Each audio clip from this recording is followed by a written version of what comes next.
The candles had burned almost to nothing. Catherine Howard was 19 years old, and she could hear footsteps moving toward her chamber at Hampton Court. Not the soft, familiar steps of her ladies-in-waiting, not servants carrying food or fresh linen, not anyone who should have been walking those corridors at 11 o'clock at night. Just 6 hours earlier, she had been Queen of England, wife to Henry VIII, the most powerful woman in the kingdom, a girl who had climbed out of near obscurity to wear the same crown Anne Boleyn had died for, and Jane Seymour had died wearing. Now she sat alone in her private rooms, forbidden to leave, watched by guards who would not meet her eyes, waiting for something she did not yet fully understand. The king had not come to see her. He had not sent a message. Henry, her husband of 16 months, the man who called her his rose without a thorn, the man who covered her in jewels and praised her beauty to ambassadors across Europe, had shut himself away in his own apartments, and for hours now had been weeping. She knew because she could hear him. The royal rooms at Hampton Court were built for splendor, not privacy. Sound traveled through the walls, and Henry Tudor, King of England, was sobbing like a man whose world had just been shattered. Then the footsteps stopped outside her door. A knock followed, formal, official, unavoidable. "Enter," Catherine said. Her voice did not shake. In 16 months as queen, she had learned how to control her voice even when her heart was racing. The door opened, and Archbishop Thomas Cranmer stepped inside.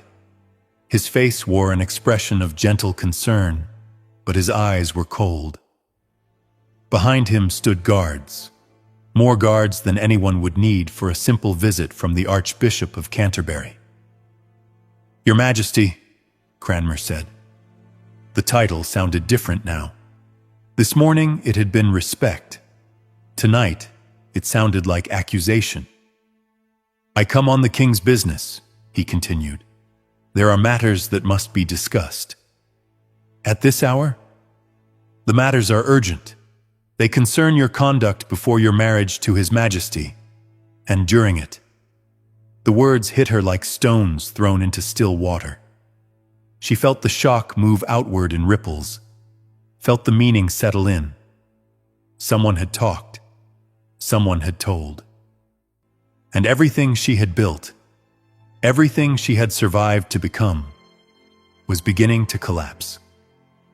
What you're about to hear is the real story of Catherine Howard's destruction. Not the execution itself, which lasted only seconds, but the 3 months of fear, isolation, interrogation, and psychological torment that came before it. Most historians focus on the charges: adultery, treason, betrayal. They list the arrests, the confessions, the legal process that turned a queen into a condemned woman. But they rarely stop to ask what those months actually felt like. What did it mean to be cut off from everyone you trusted? To be questioned again and again while the people around you were arrested one by one? To sit in silence, day after day, while your entire world was dismantled piece by piece, and never know if you were going to be forgiven or killed? Tonight, we are going to follow Catherine through all of it. The accusations that began her fall, the confessions pulled out of others under pressure, the betrayals, the desperate attempts to survive, the waiting at Sion Abbey, the journey to the Tower, the final hours before the blade came down. And to understand how it all happened, we have to go back, before the crown, before Henry, before Hampton Court, to the girl Catherine was before she ever became queen. Catherine was born around 1523. No one bothered to record the exact date. At the time, she was not important enough for that. She was the daughter of Lord Edmund Howard, a man who was always in debt, always chasing favor, and never truly able to provide for his family. Her mother died while Catherine was still young, and her father sent her away to live in the household of her step-grandmother, the Dowager Duchess of Norfolk. There she was raised among a large crowd of other young relatives, wards, servants, and children. It was a busy household, wealthy and noble on the surface, but badly supervised underneath. The girls slept together in one large dormitory known as the Maiden's Chamber, and at night, when the older women had gone to bed and order slipped away, things happened in that room that would follow Catherine for the rest of her life. When she was perhaps 13, her music teacher, Henry Mannix, began paying her special attention. At first, it may have seemed flattering. Then it became something else. Years later, Mannix would admit that he had touched her intimately, that she had allowed liberties that stopped short of full intercourse. No one at the time asked whether a child of 13 could truly understand what was happening. No one asked whether she had meaningfully consented. What mattered later was far simpler and far crueler. Catherine Howard had been touched before she married the king. After Mannix came Frances Dereham. Dereham was a secretary in the Dowager Duchess's household. Young, attractive, ambitious, and close enough to Catherine to become dangerous. He began visiting the Maiden's Chamber at night, part of a wider pattern of carelessness in that household, where young men had learned the rules were rarely enforced. But what grew between Catherine and Dereham was more than stolen flirtation. By most accounts, it became a sexual relationship. They called each other husband and wife. They exchanged gifts. They spoke as if they had a future together. Years later, this would become one of the most important questions in her downfall. Had Catherine and Dereham entered into a pre-contract of marriage? Because if they had, then her later marriage to Henry VIII could be argued to be invalid from the start. Catherine would deny that any binding promise had ever been made. Dereham would insist that it had. The truth was probably far messier than either version allowed. Two young people, meeting in secret, speaking recklessly, with no adult guidance and no real understanding of the legal weight their words might carry. But in Tudor England, messy truth mattered less than useful interpretation. And by the time Catherine Howard arrived at court at 16 or 17, she carried a past with her. A past that others knew. A past servants had seen, whispered about, remembered. A past that could be turned into a weapon the moment anyone chose to investigate it. And in November 1541, someone did. So let's go back to Hampton Court. Cranmer did not come into Catherine's room empty-handed. He brought papers, documents covered in handwriting she could not read from where she sat, but she knew what they were. Testimony, statements, words given by people she had once known, people she had once trusted, people who had now decided that saving themselves might require destroying her. "Your Majesty," Cranmer began, "I must ask you about your time in the household of the Dowager Duchess of Norfolk, specifically about your relationships with certain men who resided or served there. I do not understand what you mean. I think you do."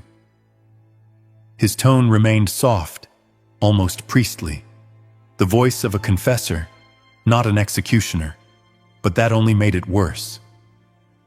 "We have received testimony from multiple witnesses," he said. "Testimony describing conduct unbecoming of a maid, let alone a queen." "What witnesses?" "I am not at liberty to reveal their names, but their accounts are detailed and consistent." Then he began naming them. Henry Mannix, Frances Dereham, and then, after a pause that felt deliberate, another name, Thomas Culpeper. That one hit differently. The accusations about Mannix and Dereham were humiliating, yes, but they belonged to the past. Damaging, possibly catastrophic, but still the past. Thomas Culpeper was something else. Thomas Culpepper belonged to the present, to the court, to the life she had as queen, to the danger she could still be condemned for. "I have done nothing improper since becoming queen," Catherine said. "The witnesses suggest otherwise." "There were reports," Cranmer said, "of private meetings, meetings at night, meetings arranged with the help of Lady Rochford, who stood watch while Catherine and Culpepper were left alone together." Culpepper, the man who had shown her tenderness in a world where tenderness was rare. The man who looked at her with warmth Henry once had, before age, illness, and possessiveness had changed him. The man whose company had become not only a comfort, but a risk. "I have spoken with Master Culpepper," Catherine answered carefully, "as I have spoken with many gentlemen at court. There is nothing improper in conversation." "The conversations were private," Cranmer said. "They took place at night. Lady Rochford kept watch. Tell me, Your Majesty, what requires a lookout if nothing improper was happening?" She had no answer that could save her. There was no version of the truth that would satisfy him now. "I will require from you," Cranmer continued, "a full account of your conduct, before marriage and during it. You may write it yourself, or dictate it to a secretary, but it must be complete. His Majesty requires honesty." "And if my account does not match the testimony? Then there will be further questions." He did not raise his voice. He did not need to. The threat was already there. Women of noble birth were not commonly tortured, but everyone around them could be pressured, threatened, broken. Friends, servants, allies, anyone who had kept her secrets could be made to speak, and if they spoke differently from her, that difference itself could be used as proof of guilt. "I will write it," Catherine said. "You shall have it by morning." "I will wait." Cranmer sat down near the door. He was not leaving. He would watch her write. He would take the account straight from her hands. He would make sure she had no chance to speak to anyone, no chance to compare stories, no chance to prepare a defense. She was already cut off. The isolation had begun. Before we go any further, you need to understand something about how Tudor investigations worked, because without that, you cannot fully grasp what Catherine was about to endure. This was not a system designed to discover truth. It was a system designed to produce confession. When the Tudor state turned its attention on someone, it did not simply ask questions and accept answers. It built a case from every possible angle. Investigators gathered testimony from anyone who might know anything: servants, relatives, former friends, enemies, anyone who had ever been near the accused. They questioned them repeatedly. They compared answers. They looked for contradictions.